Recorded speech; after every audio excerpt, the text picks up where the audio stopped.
Gladys Lescano, ¿se encuentra?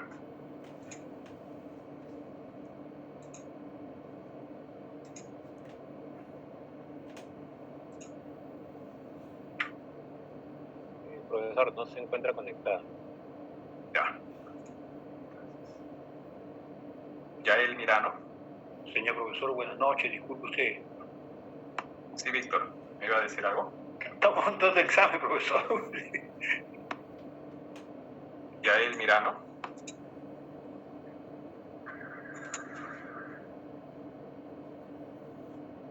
Ha respondido al chat, profesor. Ya, un instante. Gracias.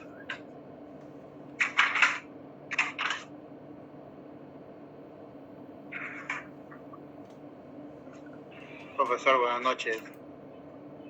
Buenas noches, Marvel.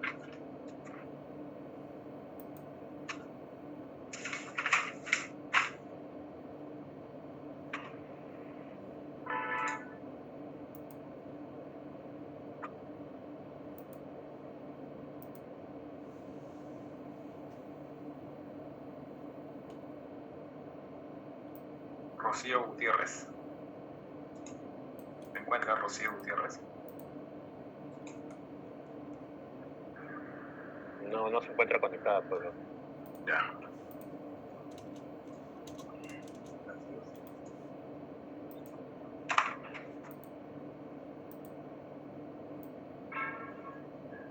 Yael Mirano.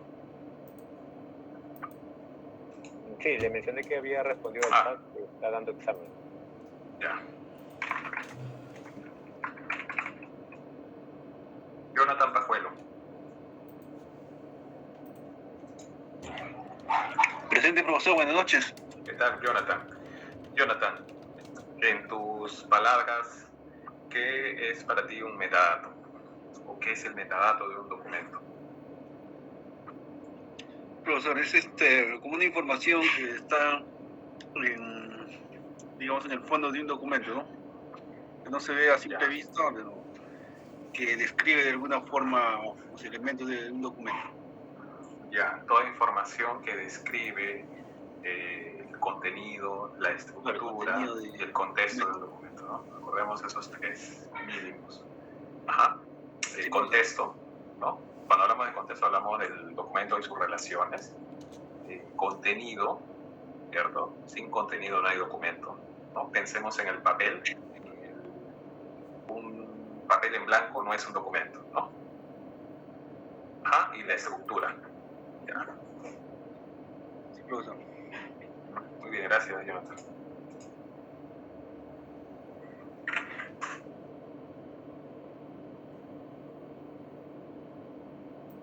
Khaled Segura, ¿se encuentra?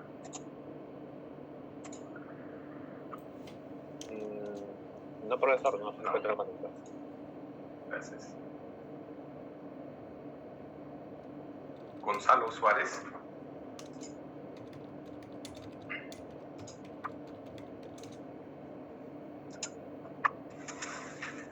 Gonzalo Suárez. Ya. Gonzalo Daniel Suárez.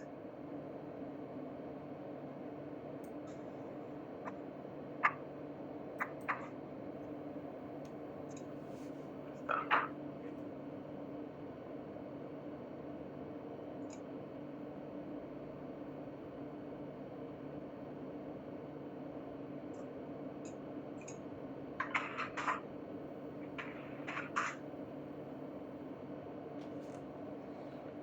Kiara ha tirado.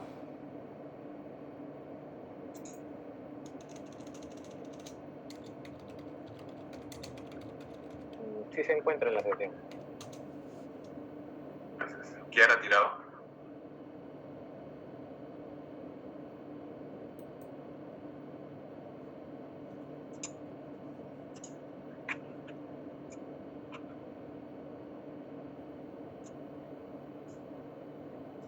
No está Kiara. Miguel Velázquez.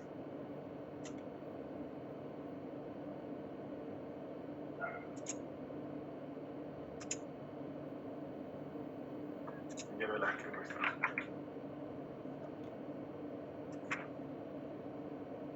Gómez. Buenas noches, profesor presente. ¿Qué tal, Jorge? Jorge, dos preguntas. ¿Qué es para ti un instrumento? ¿Y cuáles? Mencióname uno o dos instrumentos contemplados en la ISO 15489. O mejor dicho, o dicho de otra manera, indícame dos instrumentos para la gestión de documentos. ¿Sí? Repito la pregunta. ¿Qué es un instrumento para ti?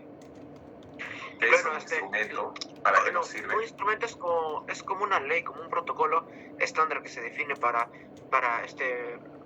normalizar o para formalizar cualquier ley sobre lo que se trata sobre limpieza, sobre orden, sobre calidad. Es como una norma internacional que se aplica en todos lugares.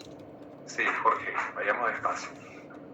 Un instrumento puede ser cualquier herramienta, ¿no?, que nos sirve, justamente nos va a servir, nos va a ser útil para una determinada tarea o actividad. ¿Sí? Así como el carpintero usa herramientas, ¿no?, de trabajo, un martillo, una prensa. ¿Ya? Entonces, digamos, es el concepto más genérico de una herramienta. ¿Ok? ¿Ya? Entonces,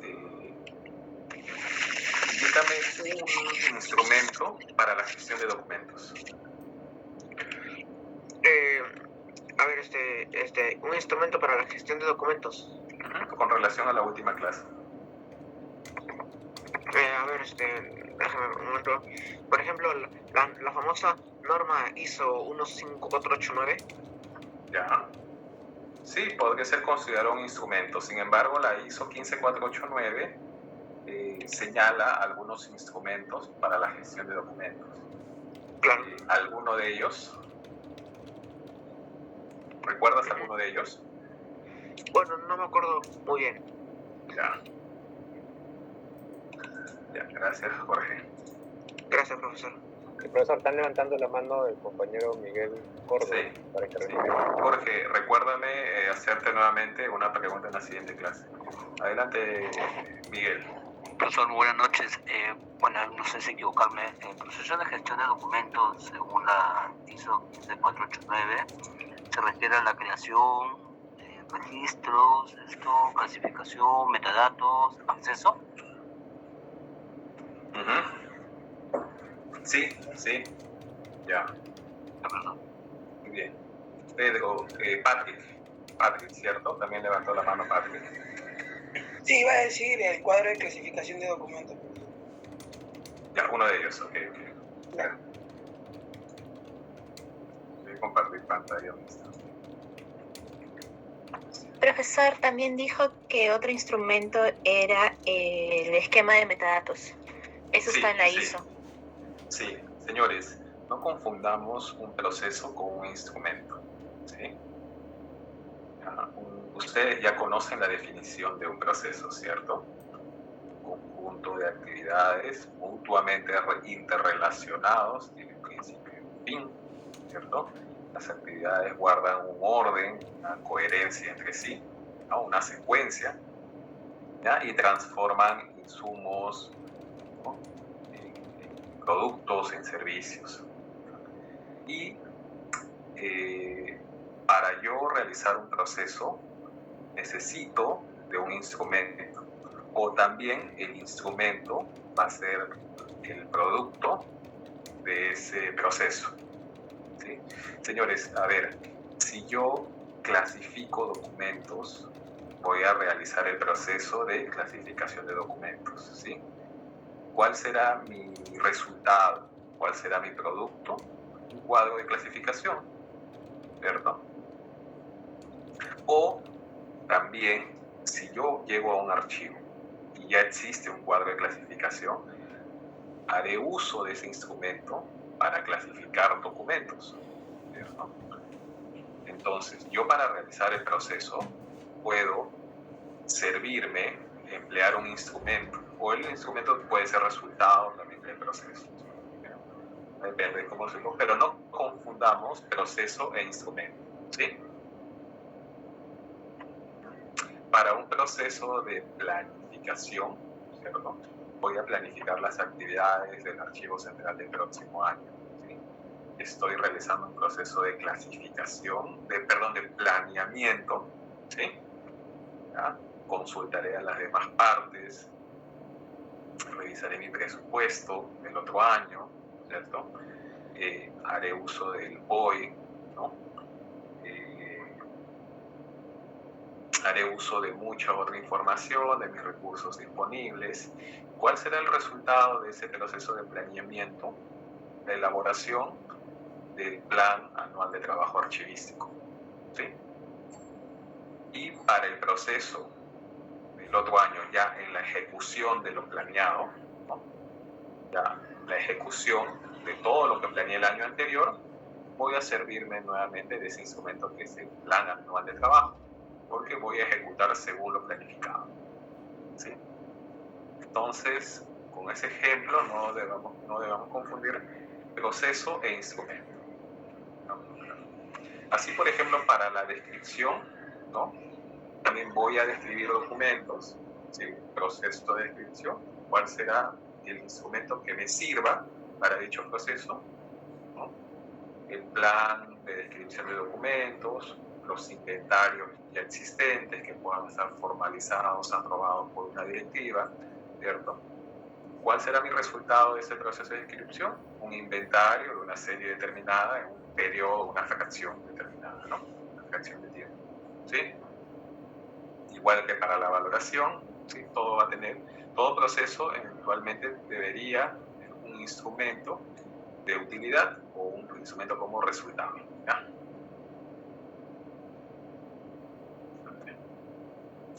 Nos quedamos aquí.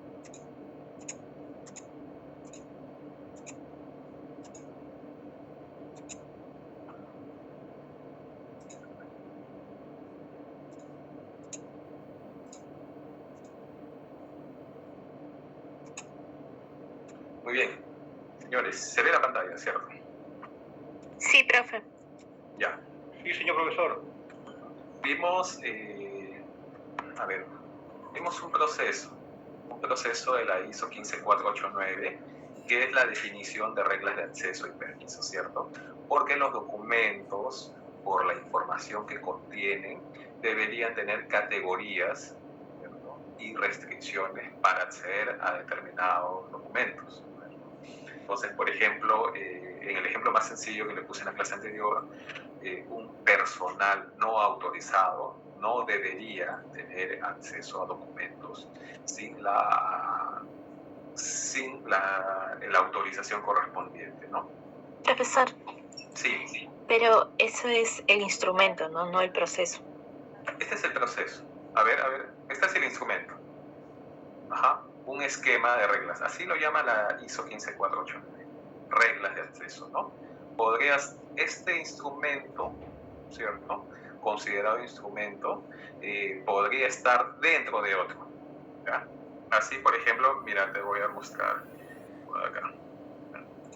Nuevamente, ¿por qué este instrumento, llamado así por la ISO 15489, reglas de acceso y permiso, no te da una matriz, no me da un formato, sino me da ciertos lineamientos? Porque recuerda que la ISO 15489 es bastante flexible.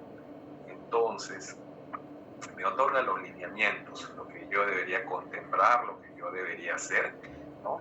Y nuevamente, por su espíritu o por su flexibilidad, yo puedo tener un instrumento que a la vez tenga estas reglas de acceso y permiso, por ejemplo, dentro del cuadro de clasificación de documentos. Voy a compartir otra pantalla que está acá. Ya. Bien, señores, esta es la ficha técnica de series documentales que forma parte del programa de control de documentos. Con esta ficha está aprobada por la actual norma para la valoración de documentos, ¿ya? En esta ficha se identifican las series documentales, ¿cierto? Pero hay un campo, un descriptor, ¿cuál es el 3.5 que dice accesibilidad? Entonces, en ese descriptor yo voy a poder incorporar, referenciar las reglas de acceso que contempla la ISO 15489. ¿Sí? Este es un instrumento para la valoración de documentos, ¿ya?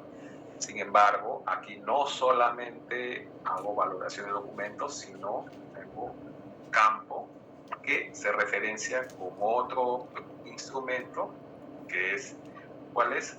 Las reglas de acceso de la ISO 15489. ¿Qué me dice la regla de acceso? Se debería desarrollar un conjunto de reglas que identifiquen derechos de acceso y el régimen de permisos y restricciones aplicables a los documentos. Entonces, estas reglas las voy a desarrollar, las voy a documentar y las voy a incorporar en esta ficha. Porque esta ficha, voy a usar esta ficha porque es la que me pide la actual norma de valoración de documentos en el sector público, en archivos del sector público. ¿Sí? Entonces, aquí podría yo tener... Para eso tendría que categorizar los documentos. ¿Cuáles serían los de acceso público? ¿Cuáles serían restringidos por la calidad de información que contienen, en todo caso, ¿no? Correcto, El correcto. cuadro de clasificación debería venir acompañado de una categorización. Así es. Ajá. Esta categorización es según series documentales, ¿no? Sin perjuicio, sin impedimento de que también pueda descender hasta la unidad documental, ¿no? Así, por ejemplo, hay series documentales como las historias clínicas que van a ser confidenciales. Y por ende, todo lo que está dentro de esa serie documental va a ser de tipo confidencial, ¿no? Y la regla se aplicaría de lo general a lo particular, de la serie hacia abajo, ¿no? Ahora, señores, en cuanto a la accesibilidad, ¿sí? No tengamos en cuenta que toda información que produce el sector público se presume pública, ¿no? Salvo aquellas excepciones que están contempladas en la Ley de Transparencia y Acceso a la Información, y justamente la Ley de Transparencia, nuestra Ley de Transparencia en el sector público, define 3 niveles, ¿no? Secreto, reservado y confidencial.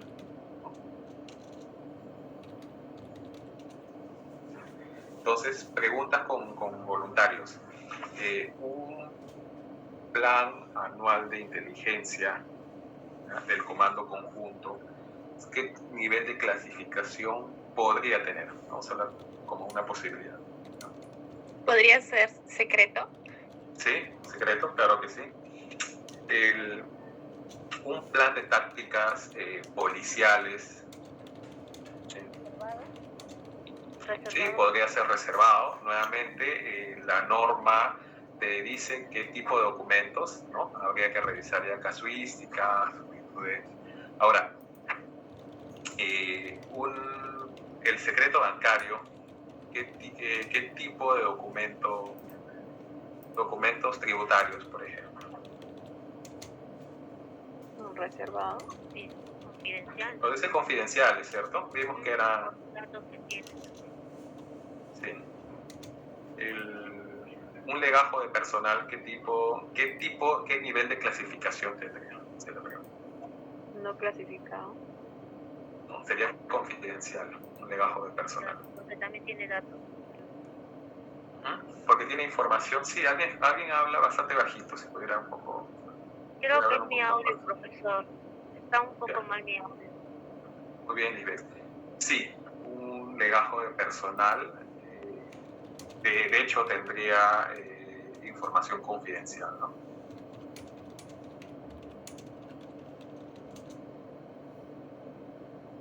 Ahora, nuevamente, estamos aquí viendo los comentarios del esquema de la norma de interoperabilidad de España, ¿no? Acá dice usados en tratados internacionales. Bueno, esa es la definición que ellos emplean.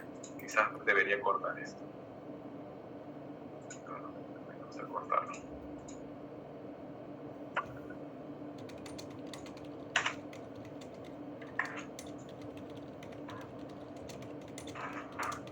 Voy a cambiar esta.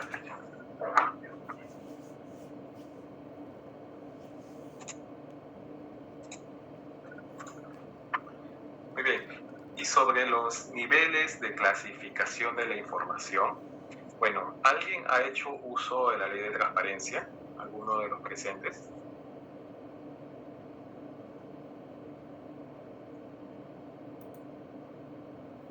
¿Alguno de los presentes ha hecho uso de la ley de transparencia o atiende o ha atendido pedidos de información por la ley de transparencia?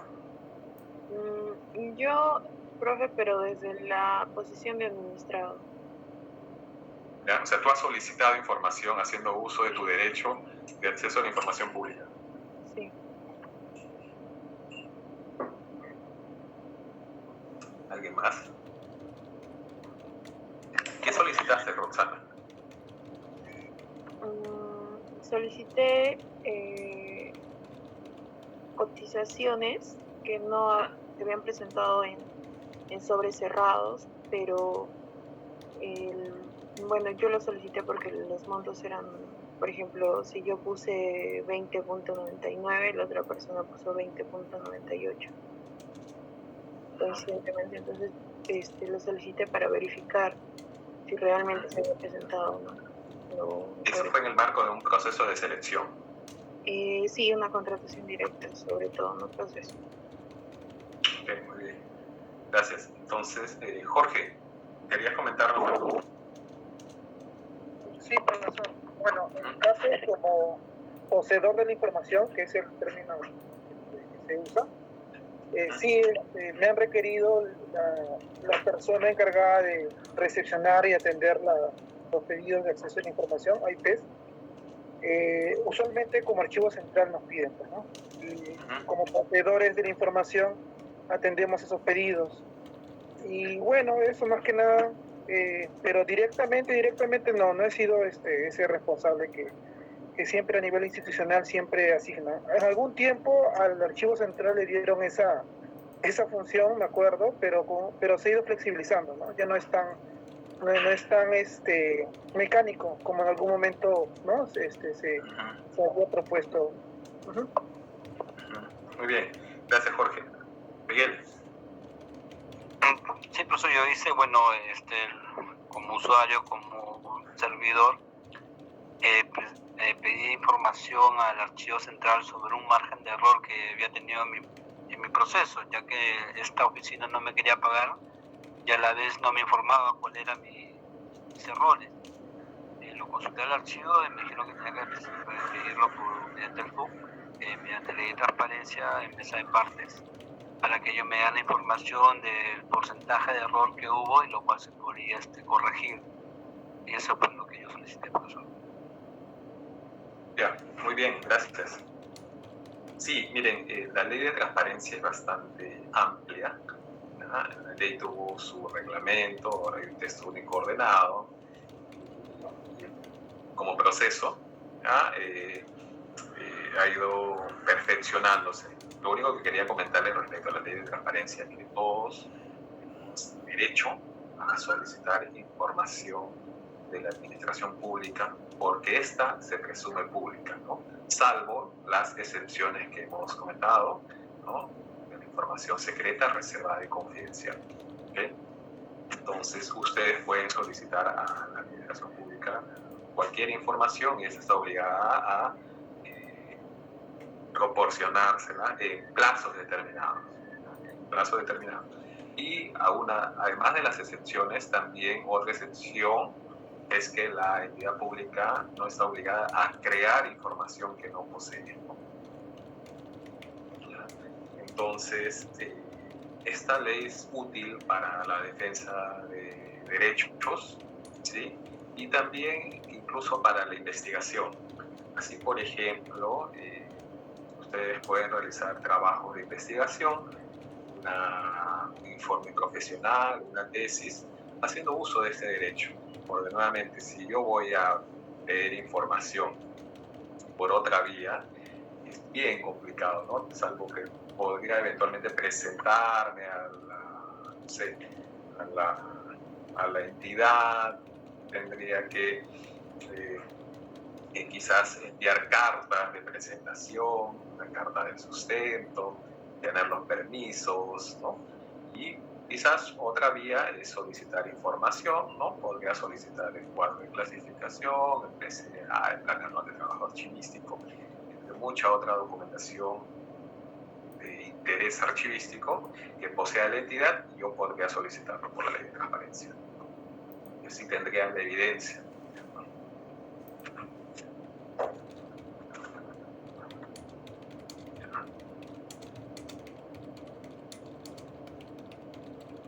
Sí, Jorge. Sí, profesor, de repente compartir una experiencia sobre esos pedidos. Normalmente llegan pedidos, en algunos casos para investigaciones, los ciudadanos, en otros casos pueden llegar de repente de proveedores también. Hay algún que tienen alguna disconformidad de repente sobre algún proceso, aunque el mismo proceso de contrataciones también tiene sus propios mecanismos, ¿no? Para que ellos puedan observar y requerir cierta información.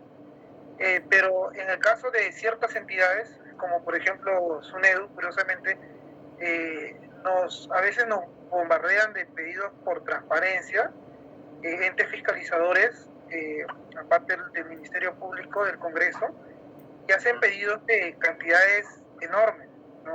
Hacen pedidos de, por ejemplo, hemos tenido hace poco un pedido de todo lo producido por SUNEDU en 2 años. O sea, prácticamente todos los documentos producidos por una entidad pública en 2 años es una cantidad abismal. La norma de transparencia y acceso a la información no establece un mínimo, un máximo, ¿no? De cantidad de documentación que puedes pedir, y en razón a ello es que nosotros no podemos negar, pero como se imaginarán, es una labor tremenda, titánica, que se tiene que hacer, y no queda de otra que justamente informar, ¿no? Para poder entregar esta información por plazo, ¿no? Que eso es lo que está contemplado, y hay un sustento, ¿no? Para ello por las características del pedido. Solamente quería compartir. Sí, Jorge, gracias. Bueno, quizás la cantidad de información solicitada se debe pues a cuestiones coyunturales, ¿no? Es una entidad que hoy en día está pues en el ojo de la tormenta política, ¿no? Entonces, quizás a ello se explica por qué tanto solicitud de información. Sí, algo que acotar es que los pedidos de transparencia son realizados por personas naturales, que puede ser personas naturales, o sea, ciudadanos, o puede ser, no sé, un trabajador, un representante de una entidad privada, ¿no? Una entidad pública, particularmente el Ministerio Público, la Contraloría, solicitan información no por transparencia, sino en el ejercicio de sus funciones, porque, digamos, la ley de control, ¿no? O las leyes correspondientes las facultan a solicitar información, ¿no? Así, por ejemplo, también un despacho, una comisión congresal o un congresista de la República, por ley, porque así lo autoriza la ley, ¿no? Ellos pueden solicitar información a cualquier entidad pública, ¿no? Entonces ellos no hacen uso, digamos, de la ley de transparencia, sino ellos hacen uso de sus facultades, ¿no? Propias del cargo, ¿no? Al igual que un ministerio, una fiscalía, por ejemplo. Entonces, veamos. Y sobre ese tema de la confidencialidad de la información, así de un archivo hay muchos documentos clasificados. Miren, por ejemplo, y los comento un poco para problematizar o para compartir experiencias en este caso, también hay procesos de selección, como lo comentó Roxana, ¿cierto? Hay procesos de selección donde los postores, que son las personas naturales o jurídicas que postulan, que concursan, van a remitir una propuesta económica y técnica del concurso, ¿no? Es decir, por ejemplo, yo voy a convocar para la elaboración de un programa de control de documentos de mi entidad, por ejemplo, ¿cierto?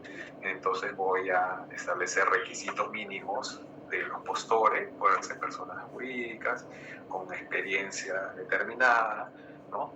Con un monto facturado, con un equipo de trabajo, ¿ya? Y entonces hay un concurso, se forma un comité, hay un concurso, que viene el OCE en el marco de sus funciones, ¿no? Se publica el concurso y finalmente, llegado el momento, los concursantes envían sus propuestas técnicas económicas. Señores, esto en la presencialidad era pues un acta, ¿no? Era una reunión presencial y todos los sobres se abrían a la vez, en un momento, ¿no? Entonces, ese tipo de documento entra como confidencial, ¿no? Entra como confidencial a la institución en sobre cerrado, y uno ve porque viene acompañado de una carta donde dice confidencial. En este caso, personal de mesa de partes va a registrar la carta, más no va a abrir el documento, ya que quien va a realizar la apertura del sobre va a ser únicamente el destinatario. Mesa de partes registrará la carta y el anexo, ¿no? Sobre cerrado, ¿cierto? Proceso de selección tal. Entonces, propuestas técnicas económicas son documentos confidenciales.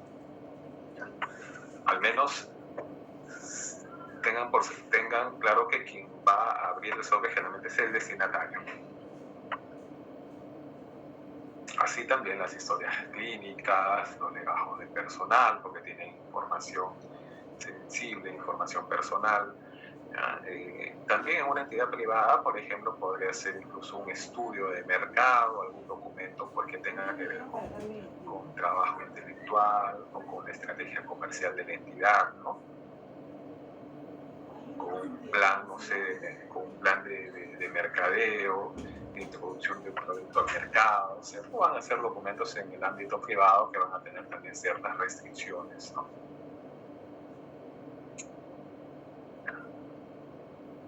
Y señores, sobre algo que también dejamos sobre la mesa en la clase anterior, era el tema de la ley de protección de datos personales, ¿sí? Hoy en día, dejando de lado un poco la parte documental, hoy en día todos nosotros producimos datos, todos nosotros producimos información, y esta información la producimos como parte de nuestras actividades, ¿cierto? Cuando navegamos a través de nuestro celular, cuando hacemos uso pues, de aplicaciones, ¿cierto? Y muchos de estos servicios digitales capturan nuestros datos, ¿no? Todos los servicios gratuitos que nos ofrecen, por ejemplo, los servicios de Google, los servicios de Facebook, los servicios de Instagram, o sea, todos estos gigantes tecnológicos, finalmente, ¿quién es el producto? Nosotros que usamos estos servicios tecnológicos, ¿no? Nosotros vamos a conceder información, ¿no? De nuestros gustos, preferencias y estilos, entre otros. Entonces, la ley de protección de datos personales lo que busca es regular, ¿cierto?, una situación de asimetría, porque nosotros como consumidores vamos a estar desprotegidos frente a estos servicios digitales, ¿ya? Y no solamente, señores, me refiero a gigantes tecnológicos pues, como Google, ¿no? Facebook, sino también ustedes cuando han ido a una cadena de farmacias, ¿cierto?, les piden su billetera del ahorro, ¿no? Bajo una consigna, ¿cuáles? Los beneficios. Siempre les van a solicitar información personal, en muchos casos, bajo cuál es el gancho, cuál es la carnada. Uno, mejorar sus servicios para ofrecerles servicios más personalizados, o dos, es para un ahorro, ¿no? Entonces, ustedes cuando han ido a comprar una farmacia, siempre pues la cajera alegremente le dice, me refiero a estas cadenas de farmacia, ¿eh? Cajera alegremente le dice, señor, ¿tiene billetera del ahorro? ¿Ya? ¿Cuál es su billetera del ahorro? Suena bonito, ¿cierto? Ah, ok, voy a ahorrar dinero. ¿Cuál es el ahorro? Su DNI. Con su DNI ellos van a registrar todo lo que ustedes consumen, ¿cierto? Entonces, esto pasa también cuando compran en tiendas por departamento, ¿cierto? Ya no le dicen billetera del ahorro, sino de frente están comprando algo y le dicen DNI. No se los piden, no les explican el motivo, sino DNI. Y no sé si les ha pasado, algunos de ustedes se han negado a dar su DNI. Nunca falta un vendedor ahí que no está debidamente informado y te dice que es obligatorio. Y hasta te dice, señor, usted no podrá devolver su producto, lo cual es falso, ¿no? Entonces, señores, tengan cuidado con los datos personales que ustedes otorgan, ¿sí? En caso de cadenas de farmacias, pues ustedes han de saber que hay muchas cadenas de farmacia, no voy a decir nombres, pero el gran porcentaje forma parte de un solo conglomerado. Entonces, este conglomerado va a tener información de su comportamiento y de su salud. Y esto podría ser, hay casos en los cuales podría ser desventajoso en el tiempo cuando ustedes quieran acceder a un seguro, ¿no? A un seguro particular, un seguro de salud, ¿cierto? Más aún si algunos, por ejemplo, tienen una enfermedad crónica, a través de su consumo bastaría cruzar datos y la empresa aseguradora, porque finalmente toda esa información se comparte por ¿cómo le llaman? Servicios verticales, ¿no? Hay un nombre ahorita no me acuerdo. Entonces, ellos podrían obtener información, ¿cierto? Y saber que ustedes tienen una enfermedad crónica, una enfermedad costosa, ¿no? Y podría tener muchos perjuicios al consumidor.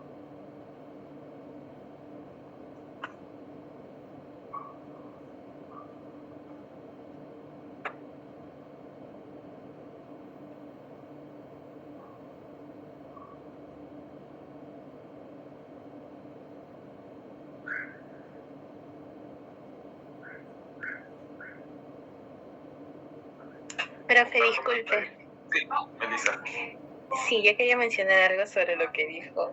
Si bien es cierto que no es obligatorio de que uno dé su DNI, sí es un protocolo que ellos deben de seguir, porque también los evalúan de esa forma.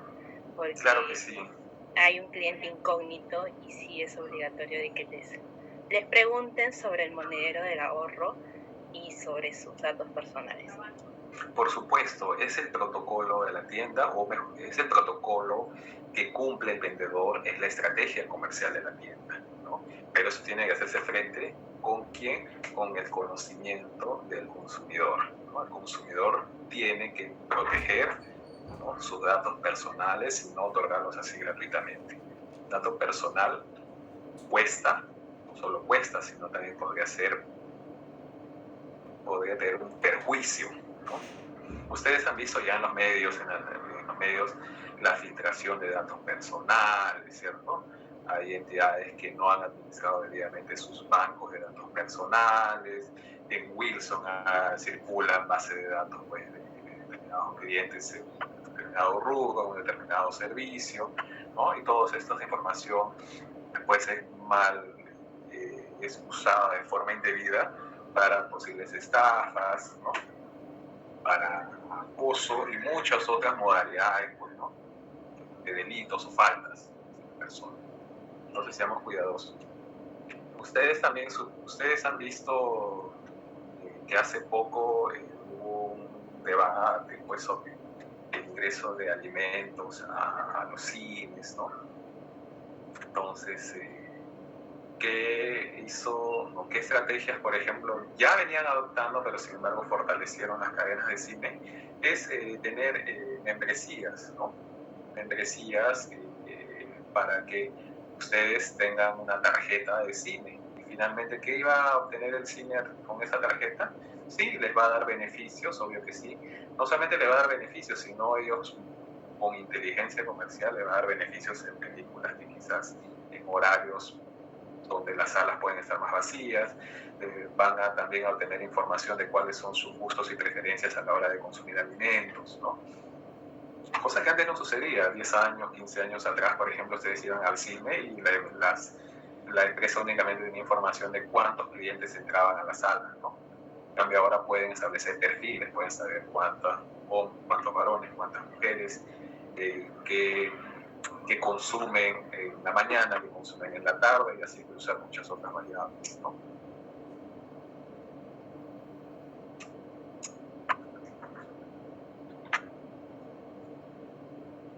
Profesor.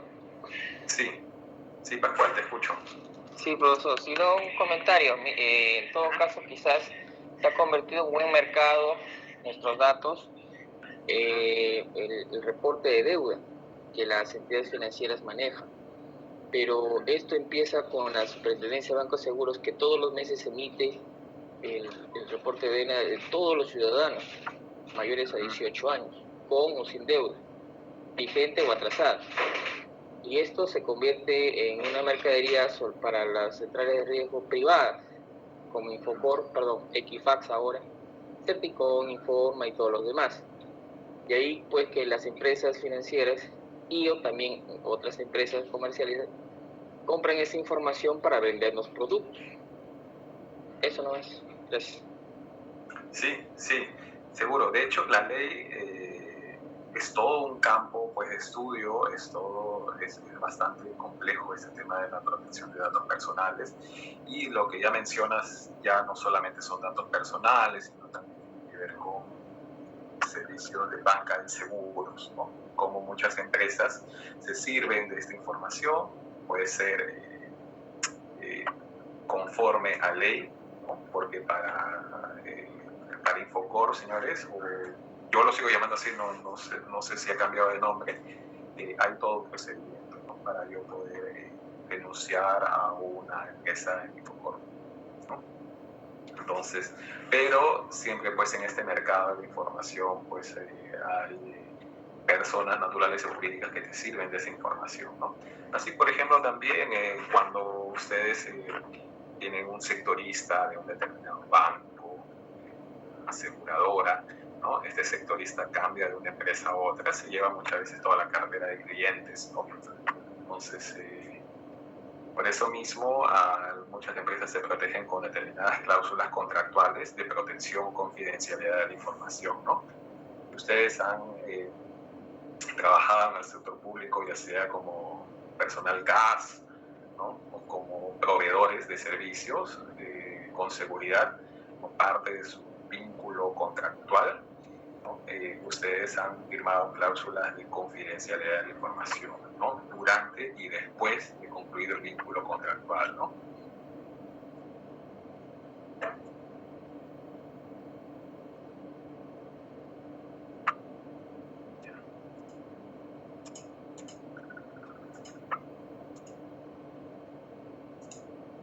Y estas cláusulas de seguridad de información termina siendo también un control en un sistema de seguridad de la información, nuevamente.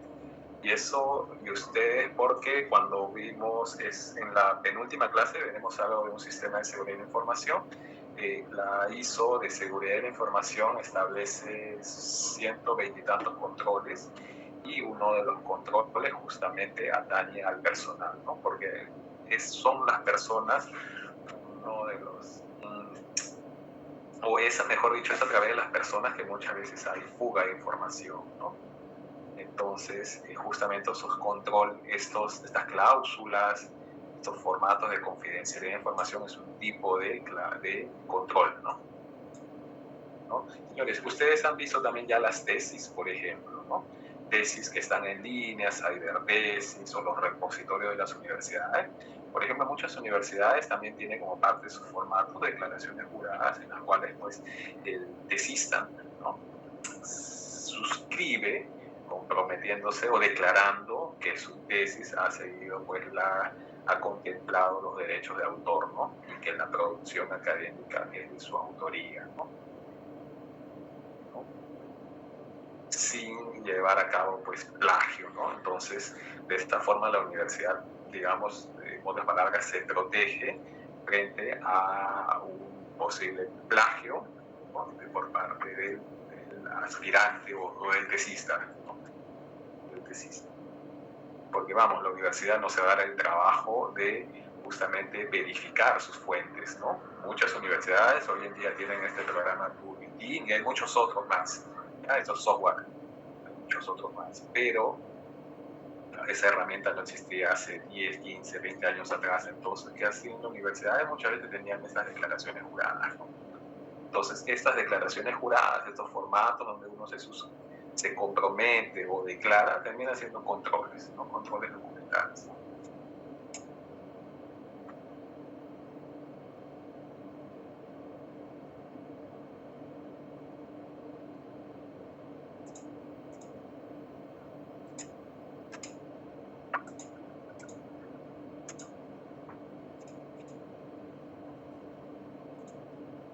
señores, vamos a... Según el sílabo, nos corresponde ver dos temas hoy día. Es cuadro de clasificación, según la ISO 15489, y calendarios de conservación. Los calendarios de conservación no son otras cosas que programas de control de documentos archivísticos, según nuestra legislación archivística. ¿No? Entonces,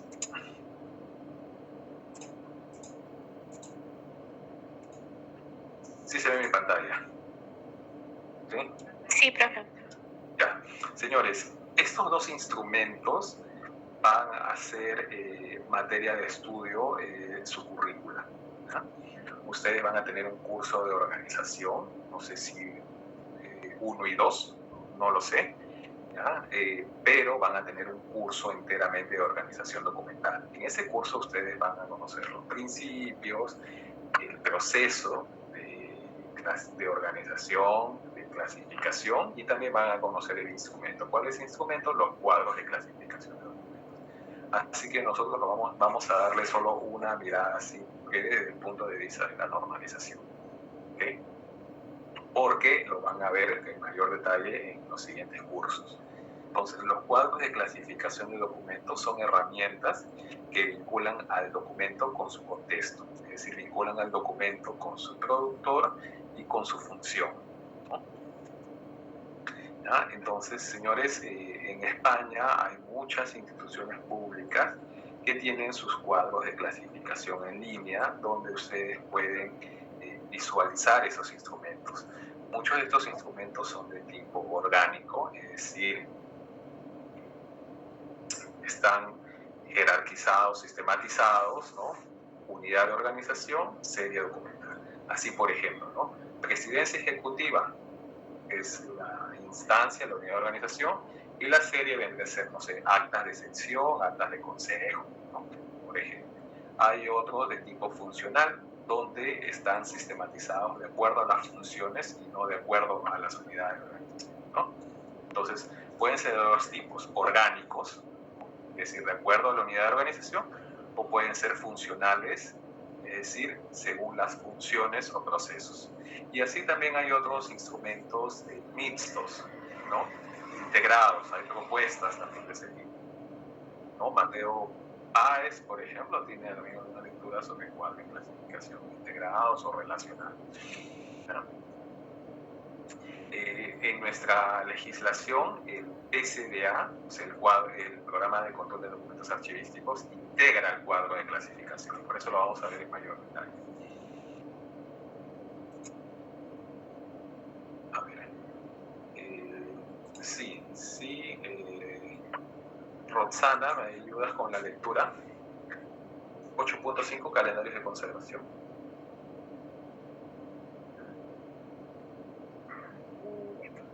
Los calendarios de conservación se deberían desarrollar para regular la disposición de los documentos. Las responsabilidades para el desarrollo de los calendarios de conservación se deberían identificar mediante leyes, regulaciones y políticas. El desarrollo de calendarios de conservación se debería basar en los resultados de la identificación y valoración llevadas a cabo con el propósito de establecer reglas para la conservación y disposición de documentos. Estas reglas se deberían aplicar a través del diseño de las aplicaciones de gestión documental y en la operación de los procesos de gestión de documentos. Ya, hasta allí nomás, gracias. Nos dice, el desarrollo de los calendarios, el desarrollo de calendarios de conservación,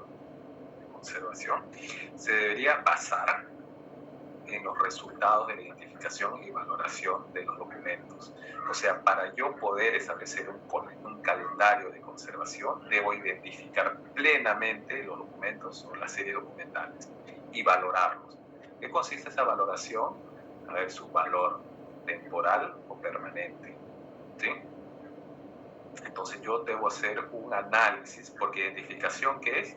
Analizar las características, ¿no?, de los documentos. Entonces yo debo tener un conocimiento profundo de los documentos, ¿no?, para poder valorarlos y así establecer su calendarización para su conservación definitiva o su eliminación.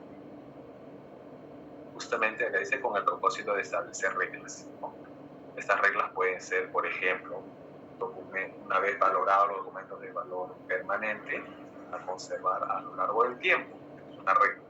Otra regla es que si el documento va a ser considerado de valor temporal, ¿no? Calificado de valor temporal, estos se van a eliminar de forma, por ejemplo, total o parcial. Y si es parcial, podría yo establecer técnicas de muestreo para poder quedarme con una muestra representativa en el tiempo, ¿no? Y no eliminar la totalidad de los documentos en materia. Dicho esto, hago una acotación de que la actual legislación de valoración de documentos no contempla técnicas de muestreo, ¿no? Pero en el ámbito internacional sí hay estudios, hay literatura para las técnicas de muestreo para la conservación de documentos. Y también lo contempla la ISO 15489, creo que sí, lo he visto. ¿Ya? Y seguimos. Siguiente voluntario, por favor. ¿Puedo leer yo, profesor? Sí, nombre, por favor. Melissa. Melissa, adelante. Los calendarios de conservación deberían identificar grupos o clases de documentos que comparten periodos de conservación y acciones de disposición. Las clases se deberían enlazar a su contexto y deberían consistir en lo siguiente. ¿Podría ampliar un poquito más la pantalla, profesor? Sí. Gracias. Los identificadores para la clase. La descripción de la clase, por ejemplo, una descripción de la función o actividad. La acción de disposición, por ejemplo, destrucción, migración o transferencia de control. El periodo de conservación. Los eventos desencadenantes, desde los cuales calcular el periodo de conservación. Las clases de disposición se pueden derivar de un análisis secuencial o funcional. En este caso, el calendario de conservación debería incluir información que describa funciones relevantes, actividades y o procesos de trabajo. Ya, muy bien, así nomás, gracias. Gracias, Melissa. Por ejemplo, veamos el instrumento de la norma de valoración de documentos de nuestra actual legislación archivística. Ahí está acá. ¿Qué nos decía la ISO 15489, identificador para la clase? Cuando habla de clase, la ISO 15489 se refiere a la serie documental, ¿no? Por ejemplo, dice clases. Clase como conjunto. Entonces podemos tener unidad de organización, podemos tener una sección, ¿no? Una sección que puede ser una unidad de organización o puede ser una función. Y debajo de la sección puede estar la serie documental, ¿no? Y así una división de serie, ¿no? Entonces, la ISO 15489 no habla de serie, sino habla de clase, ¿no? Establecer clases. ¿Ya? Identificador de la serie, descripción de la serie, ¿no? ¿Ya? Y así describir su función o actividad de la serie, la disposición, destrucción, periodo de conservación. Ok, y veamos, miren, ¿qué nos da el formato de la ficha técnica de series documentales para su valoración según la legislación archivística? Identificador de la sección y serie documental. Sección, porque sección es una clase, serie también es una clase, ¿no? De menor nivel debajo de la sección, y un código. ¿Qué es el código? El identificador, ¿no? Identificador para la clase. Definición de la serie, tipos documentales que integran la serie, ¿no? Si es un acta, la serie son actas de sesiones, los tipos documentales deben de ser las actas, ¿cierto? Frecuencia de servicio, bueno, el marco normativo, ¿no? El marco normativo que yo consideraría que son los eventos desencadenantes, no, eso no son. Podría ser, justamente acá nos dice, basar en los resultados de la identificación y valoración. Como parte de la identificación y valoración, yo debo conocer el marco normativo que me autoriza o que me faculta la eliminación, ¿no? Justamente aquí voy a documentar la base legal que va a condicionar o va a permitir que yo pueda valorar y establecer periodos de retención para los documentos. Entonces, dicho esto, aquí, por ejemplo, tenemos el valor de la serie, que debe ser temporal o permanente, ¿no? Y el periodo de retención en archivos de gestión o archivo central, bueno, eso está orientado al documento en papel, ¿no? Y el total de años de retención, ¿no? Si es permanente, bueno, se va a conservar el documento a lo largo del tiempo, y si es temporal, va a haber un periodo establecido. Entonces, señores, si yo quiero valorar una determinada serie, se va a requerir de un conocimiento profundo de la organización, de sus funciones, de sus procesos, ¿no?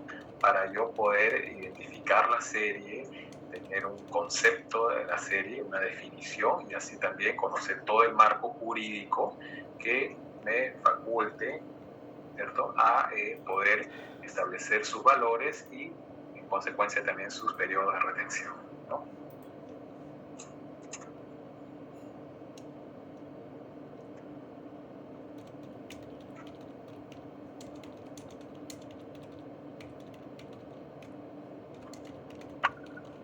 El siguiente, un voluntario más para lo último. Profesor, ¿yo lo puedo apoyar con la lectura? Sí, por favor, ¿tu nombre? Nelly, ¿no? Ya, Nelly, adelante. A partir de las clases, ¿verdad? Ah, ya. Ok. Sí, Los calendarios de conservación pueden contener también instrucciones acerca del momento en que los documentos se deberían transferir de un entorno de almacenamiento a otro, o para la conservación continuada de documentos por parte de la organización responsable. Los calendarios de conservación se deberían aprobar, fechar, implementar y revisar regularmente para tener en cuenta los requisitos cambiantes. En algunas jurisdicciones, esto puede implicar autorización de una autoridad externa o reguladora. ¿Hasta ahí está bien? Sí. El último párrafo también, por favor. Ok, la implementación de los calendarios de conservación se debería supervisar, documentar y revisar regularmente cuando se identifique como resultado de la identificación y valoración un nuevo requisito que afecte la actividad que se documenta. Ya, gracias. Señores, aquí nos indica que los calendarios de conservación se deberían aprobar, fechar, implementar. En otras palabras, nos dice que un calendario de conservación o un programa de control de documentos archivísticos se debe documentar, ¿sí?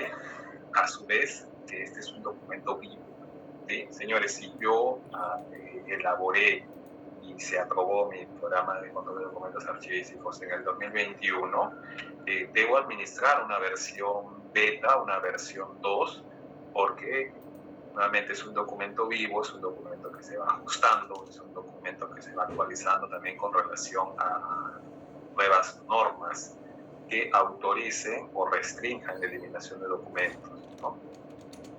Entonces, en el sector público, ustedes deben saber que hay muchas normas, ¿no?, que se emiten a consecuencia no sé, del COVID, ha sido un acelerador, pues, de normas, ¿no?, justamente cambiando procesos de trabajo. Entonces, esas normas tienen un impacto en la gestión de documentos, ¿no? Así, por ejemplo, ha habido normas que han autorizado o han permitido, ¿no?, el intercambio de documentos con firma electrónica, ¿no?, o las firmas escaneadas, por ejemplo, ¿no? También ustedes ya han visto o van a conocer en mayor detalle el reglamento de la ley de gobierno digital, ¿cierto?, que contempla las mesas de partes virtuales, el documento archivístico digital, ¿no?, el expediente electrónico, ¿sí? Y a su vez el encargo, pues, de la norma a la EJN para que trabaje propuestas de procedimientos, ¿no?, para la gestión de documentos electrónicos, ¿sí?, porque sus normas actuales están muy orientadas al papel. Entonces, aquí nos dice también que en este penúltimo párrafo que el PCA es un documento vivo, es un documento que se va actualizando.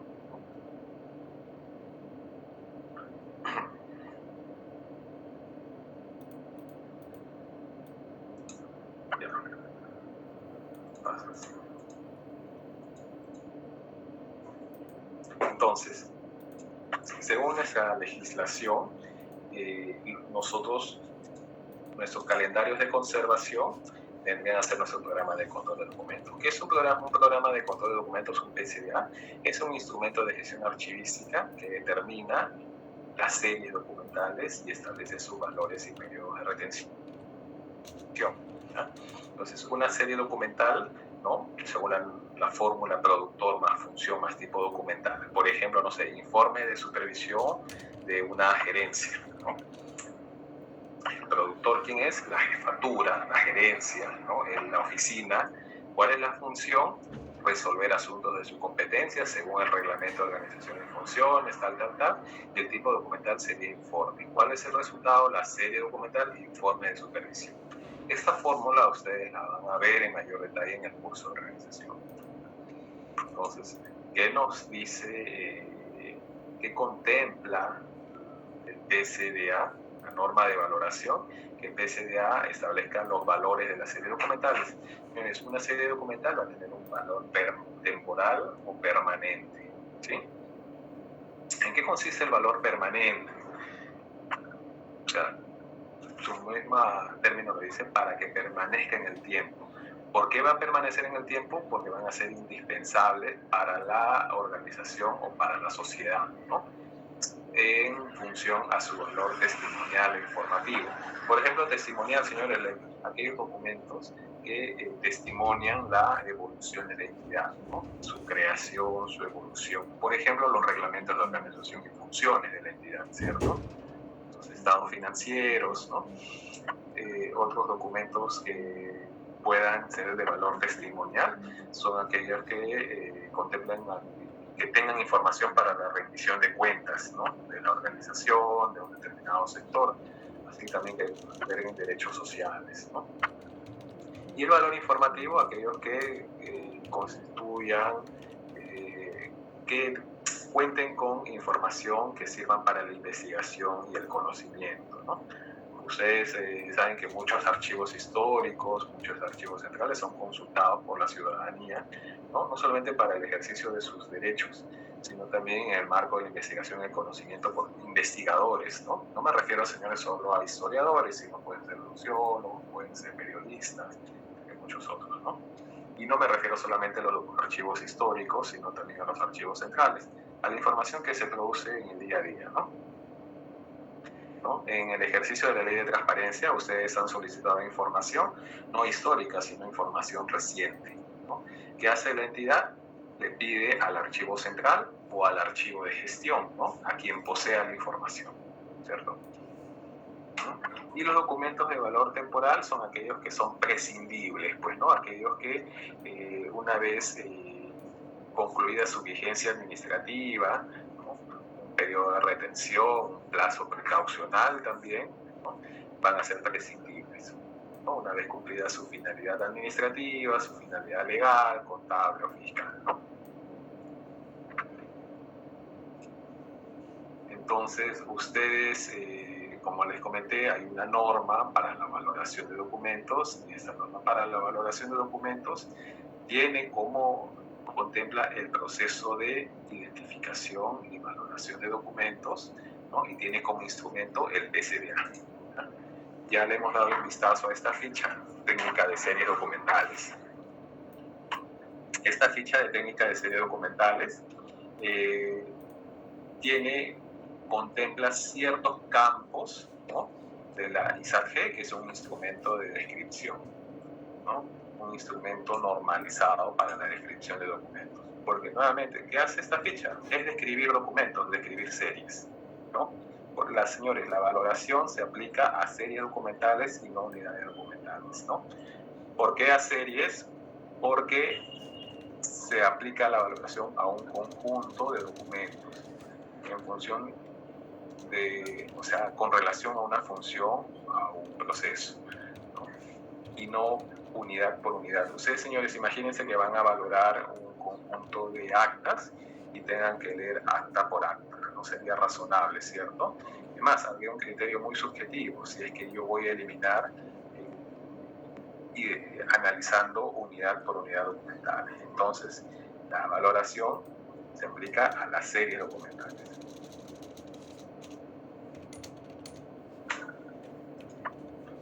Ahora, desde el punto de vista de la normalización, la valoración es una de las actividades más complejas, ¿no?, de la archivística, ¿ya?, y del archivero. Más complejas, ¿por qué, señores? Porque una vez, si hacemos una inadecuada o una incorrecta valoración, una vez eliminados los documentos, no hay marcha atrás, ¿no? El proceso de destrucción sería irreversible, ¿no? Si es que, por ejemplo, vamos a eliminar documentos y estos en soporte papel, ¿no?, van a ser una vez destruidos, el proceso debiera ser irreversible, ¿no?, por razones de seguridad de la información. Entonces es una actividad muy, muy delicada. Otro motivo por el cual va a ser muy delicado también es porque muchas instituciones públicas temen eliminar documentos. Hay un miedo, ¿no?, a asumir una responsabilidad de eliminar documentos. Les es más fácil dar de baja bienes muebles, ¿no?, aunque el proceso puede ser un poco engorroso, ¿no?, pero los bienes muebles, señores, se renuevan, se compran, ¿no? Una mesa, un mobiliario, se deteriora, no hay problema, se compra otro. Un documento, una vez destruido, reconstruirlo es muy complicado, ¿no? Hay todo un procedimiento, hay un conjunto de lineamientos para poder reconstruir documentos, pero si en el papel el emisor o el receptor no tienen el documento, muchas veces no hay forma de reconstruirlo. Por lo tanto, es una actividad muy, muy delicada. Otro motivo también es porque hay una sospecha, pues, ¿no?, de eliminar evidencia, ¿no?, de lo actuado, ¿no es cierto? Ustedes van a una institución pública, ustedes proponen la eliminación, muchas autoridades, si no tienen la confianza suficiente, ¿no?, en otras palabras, van a patear el proceso, ¿no?, lo van a dejar para después, para la siguiente administración, ¿no? Por eso muchas instituciones públicas no eliminan documentos, ¿no?, y tampoco los conservan todos. ¿Qué es lo que sucede? Muchas veces los almacenan, ¿no?, los llevan a un archivo, ese archivo a veces no tiene las condiciones adecuadas, termina siendo un depósito, se acumulan los documentos y el tiempo hace su trabajo, ¿no? Entonces es una actividad muy, muy compleja y también muy delicada, ¿no? Dicho eso, la valoración ha sido objeto de estudio de numerosos archiveros, ¿no? Hay antecedentes de 1975, hay literatura, incluso Schellinger, pues se considera el padre, pues, en archivística, también tiene sus manuales, ¿no? En su producción bibliográfica también contempla los valores, ¿no?, el valor temporal y permanente, ¿ya? Sin embargo, yo quería comentarles este antecedente de España en 1991, donde se celebran las primeras jornadas sobre metodología para la identificación y valoración de fondos documentales, ¿no? O sea, a nivel de fondos documentales de instituciones públicas españolas. Entonces, en esta primera jornada se exponen numerosos trabajos sobre valoración de documentos. Valoración de documentos, señores, no solamente en una institución determinada, sino en sectores o grupos de trabajo. Por ejemplo, en el sector o en una red de ayuntamientos, ¿no? Es similar a las municipalidades. Porque, señores, es mucho más conveniente trabajar metodologías de valoración no en una municipalidad, si finalmente todas comparten las mismas funciones, ¿cierto? Todas comparten las mismas funciones y procesos, entonces se van a establecer redes, ¿no? Redes o grupos de trabajo a nivel sectorial. Por ejemplo, si ustedes hacen una tesis sobre valoración de documentos, ¿no?, esta tesis sería en una organización, sí, pero si la tesis, por ejemplo, a nivel de pregrado o posgrado, por ejemplo, ya debería tener un alcance mayor, ¿no? Y podrían trabajarse sectores, ¿no? Por ejemplo, podría ser el sector transporte, ¿no? Que implique tanto al Ministerio de Transportes como a Sutran, a la ATU, ¿cierto? Entonces yo voy a establecer, voy a analizar justamente sus actividades de valoración, porque nuevamente estas instituciones comparten ciertas funciones, ¿no? O las funciones o las macrofunciones las atañen, ¿no? Justamente por el sector al que pertenece.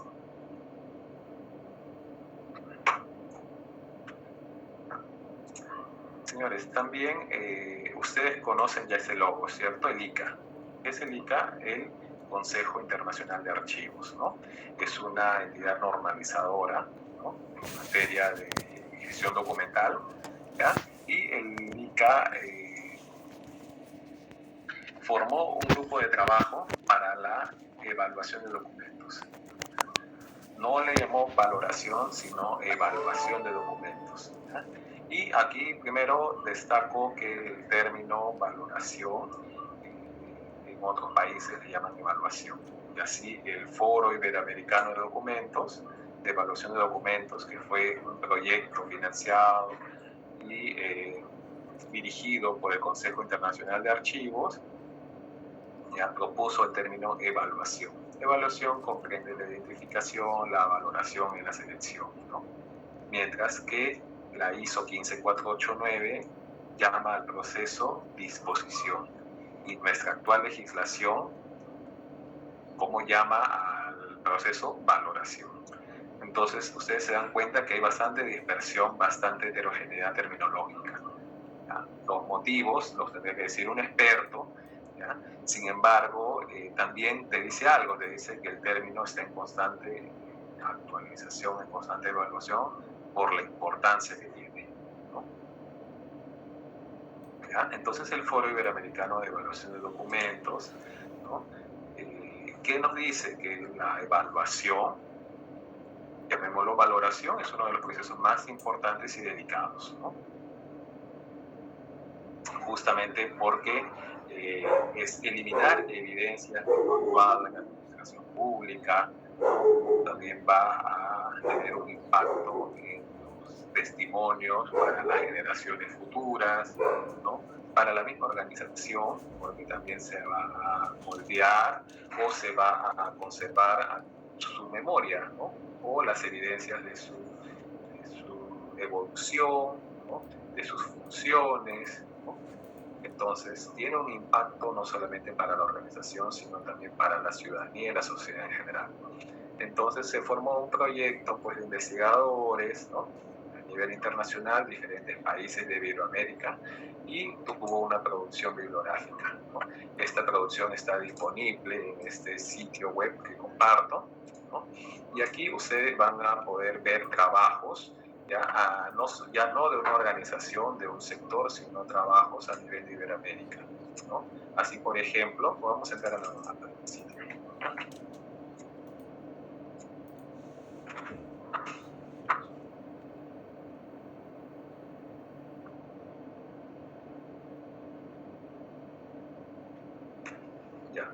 Hay un informe final del proyecto, ¿no? Se establecieron áreas o grupos de trabajo. Por ejemplo, hubo un grupo de trabajo para los enfoques, para analizar los enfoques, los criterios y los métodos para elaborar los documentos de archivo en Iberoamérica, ¿no? Me refiero a países de la región y España, ¿no?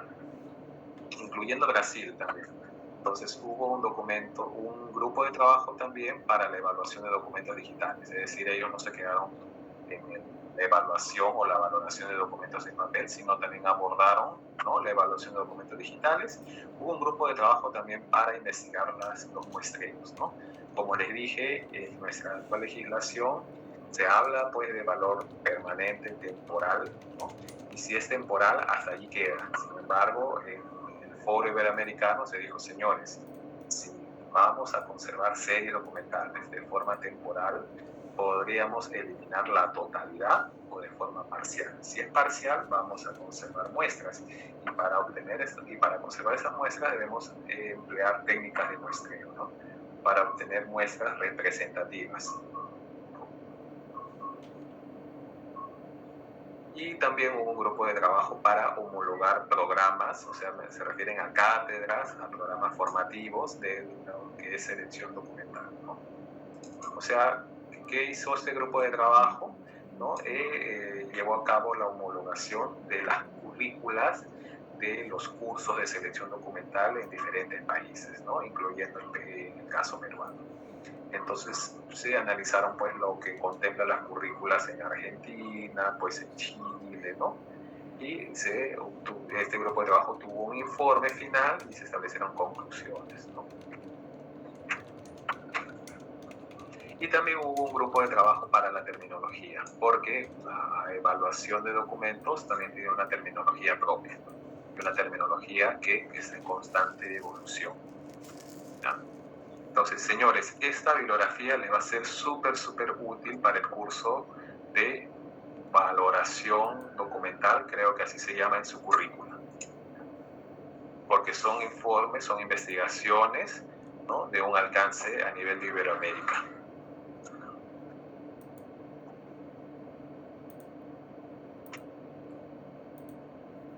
Dicho esto, si no hay más preguntas, tomamos lista.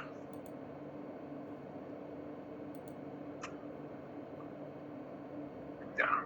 Profesor, ese link, profesor, puede ser factible, profesor, de tenerlo, profesor. Sí, está en el PPT. La clase de la semana pasada ya fue colgada en el aula virtual. Sí, el viernes, concluido la semana, subo esta. Gracias, señor profesor. Con lo que falta. Uno nunca lo sabe todo y nunca deja de aprender, profesor.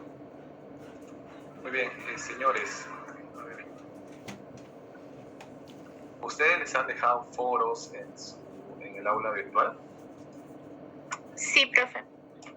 Ya, en el aula virtual, foros. Ok. Voy a dejar un ejercicio. A ver, vamos ordenándonos para ir terminando también el curso.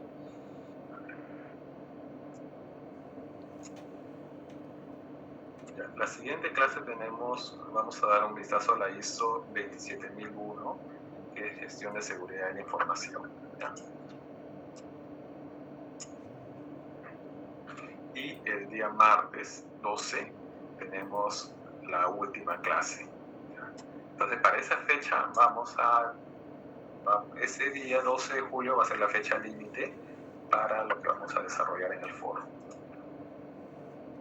Lo que les voy a pedir en el foro va a ser lo siguiente. Va a ser que ustedes identifiquen y desarrollen malas prácticas de gestión de documentos. ¿Ya? Se los voy a escribir ahora en el foro y se los voy a compartir.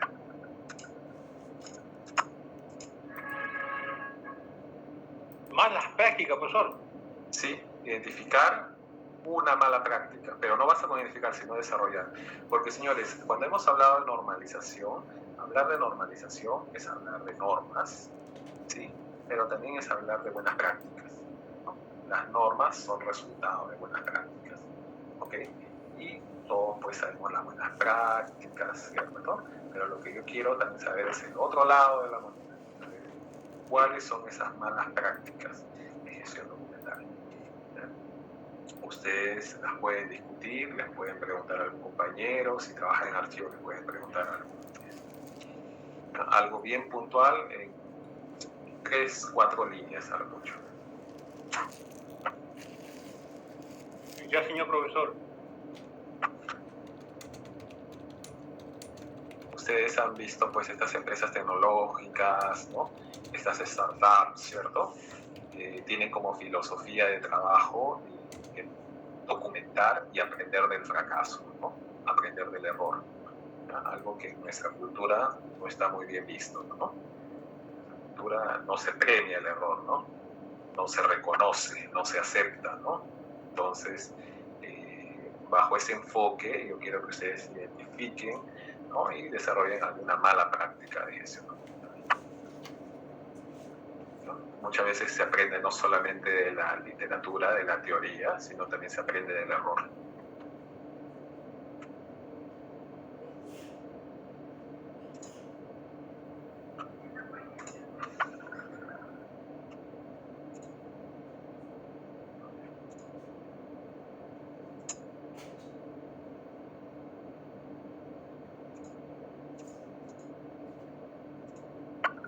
Marden Aguirre. Marden Aguirre. Profesor presente, buenas noches. Marden. Patrick Alburto. Presente, profesor, buenas noches. Buenas noches, Patrick. Jorge Amachi. Jorge Amachi no está. Michelle Anchelia. Presente, profesor, buenas noches. Elisa Ángeles. Buenas noches, profe, presente. Elisa. Stuart Aparicio.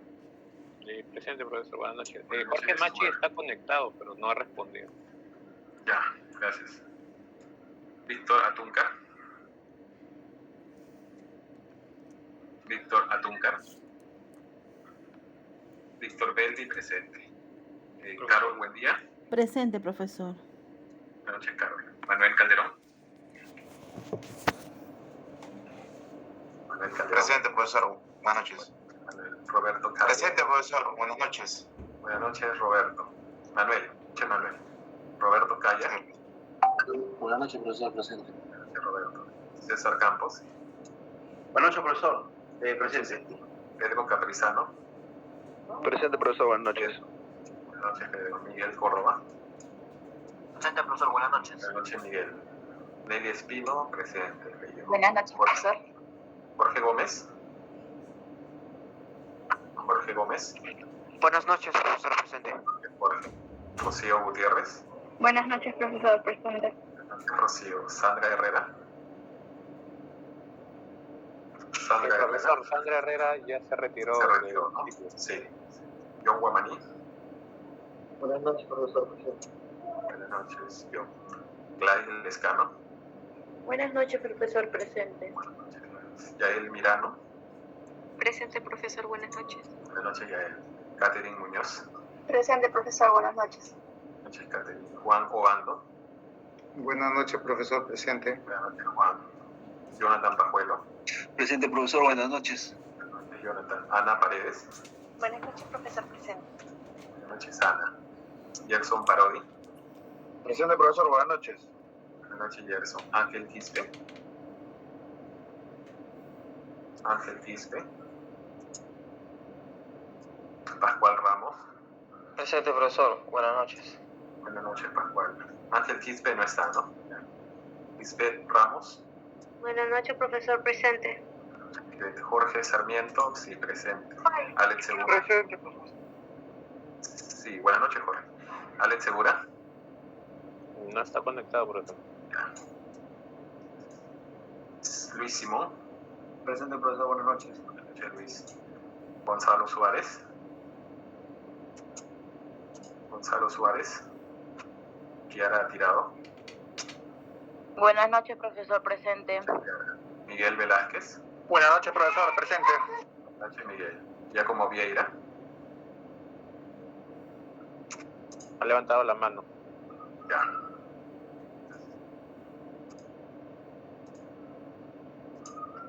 Giacomo Vieira, presente. Alan Zavala.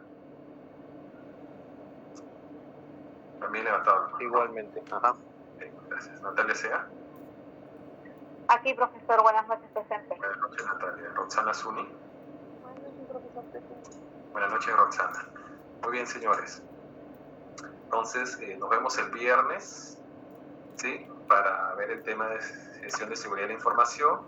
Y ya les comparto en el aula virtual una pregunta del foro, que es identificar y desarrollar alguna mala praxis de gestión de documentos, ¿sí?